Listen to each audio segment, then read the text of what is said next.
Smart Defense is a NATO-driven initiative intended to promote the cooperative and efficient use of member state military resources during times of increased austerity and financial crisis. It is, in the words of General Stefan Abriel, a way to prevent an economic crisis from becoming a strategic one. Viable, long-lasting organizations have a unique ability to evolve in response to new threats and changing conditions. Smart Defense is NATO's way to respond to the worldwide financial crisis with a sense of cooperation and inventiveness. However, military cooperation is a tricky topic, as sensitivities over sovereignty and access often inhibit collaboration, even between allies. To be successful, Smart Defense will need to come up with creative solutions to address these roadblocks. This process can begin by adding 3 elements to the Smart Defense initiative. 1, the formation of NATO pioneer groups. 2, the establishment of an encouragement and coordination unit. And 3, the strategic inclusion of non-NATO state actors in Smart Defense projects.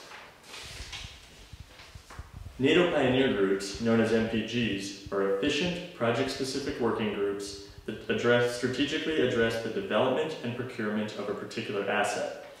In an era of restrictive budgets, NATO pioneer groups offer a way for states to both drive down costs while also developing new or existing capabilities. They can be formed to address any topic, from the purchasing of new helicopter parts to the joint development of computer software. While some cooperative efforts have failed in the past, the financial crisis may actually force states into these types of joint projects, and NATO must be ready with a framework. While NATO has already identified numerous Smart Defense projects, MPGs differ in that they take the all-important bottom-up approach to cooperation. This is a strategy intended to address sovereignty costs and preempt the perception that NATO is encouraging member states to participate in projects in which some states may have no interest or see no significant benefit. Another issue for NATO will be sustaining the Smart Defense initiative after its launch at the Chicago Summit in May, especially if initial enthusiasm for multinational projects begins to fade. The establishment of an Encouragement and Coordination Unit, or an ECU, is a way to prevent this dynamic. These ECUs would be seen as a type of coupling agent, a way responsible for helping member states identify common interests and negotiate joint projects.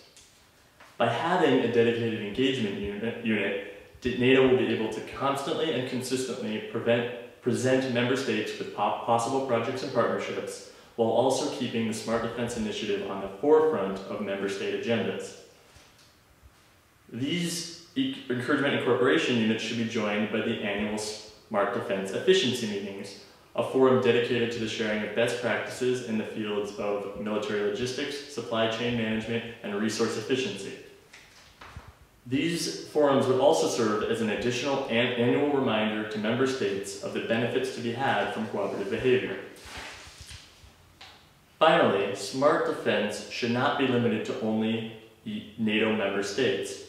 However, the inclusion of out-of-area partners should be done with an eye towards realistic areas of cooperation. For example, Russia's role within Smart Defense is likely to be framed within the context of ballistic missile defense, an issue so politically charged that any real progress may be next to impossible. Thus, NATO must identify more mundane areas of cooperation with Russia, such as the procurement of conventional weapons. As NATO-Russian training operations in counter-narcotics and counter-terrorism show, it is in these non-contentious areas that the best possibilities for deep cooperation exists. For NATO, low-profile projects with Russia make sense. They have the fewest sovereignty costs and the fewest discussions of lost strategic capacity, and they are also the deeper types of cooperation that often produce the greatest financial savings. In the end, if Smart Defense is to overcome the issues of sovereignty costs, it must be flexible and adaptable. It must offer fresh solutions to age-old problems and help NATO become a more efficient alliance as a whole.